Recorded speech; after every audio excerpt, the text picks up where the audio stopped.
আজকে কি রান্না করব সেগুলো আগে থেকেই বের করে নামিয়ে নিয়েছি। মানহান্তি স্যার চলে যাওয়ার পর। আসসালামু আলাইকুম। আর এদিকে গালিবর নাস্তা রেডি করছে, আমি এসে বাকিটা একটু ওকে হেল্প করছি। আর আমি ভাজি রেডি করেছি, কি কালারফুল ভাজি।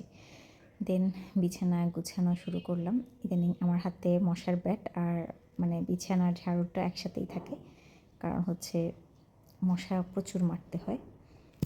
অলির কথা শুনে বকুল হাসে, তুমি তাহার মতো আমার কথা শুনে হাসো না কম।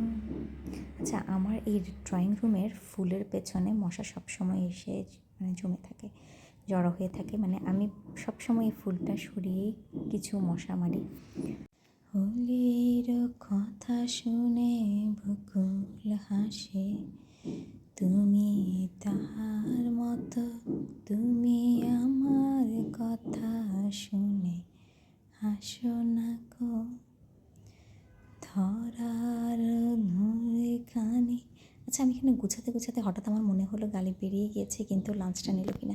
দেন চেক করে দেখলাম যে হ্যাঁ, ফ্রিজ থেকে লাঞ্চটা বের করে নিয়েছে। যাক, আলহামদুলিল্লাহ। অনেক সময় ভুলে যায় কিনা বেচারা, ইদানিং অনেক দেখছি স্ট্রেস টেনশন থাকে। যে আল্লাহ, সবাই গালিবের জন্য দোয়া করবেন।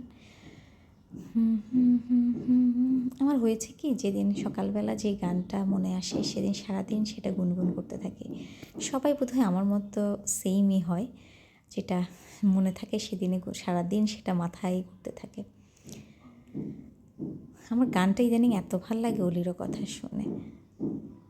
অলির কথা শুনে বকুল হাসে, তুমি তাহার মতো। একটু আগে হঠাৎ বাইরে খেয়াল করলাম যে এত বাতাস হচ্ছে আজকে। আমি দরজাই ওপেন করছি না। এই তো আলহামদুলিল্লাহ, সকালটা শুরু করেছি সুন্দরভাবে। সবাই দোয়া করবেন। পাখির কিচিমিচির শব্দ শোনা যাচ্ছে, আপনি কি শুনতে পাচ্ছেন? আল্লাহ হাফেজ।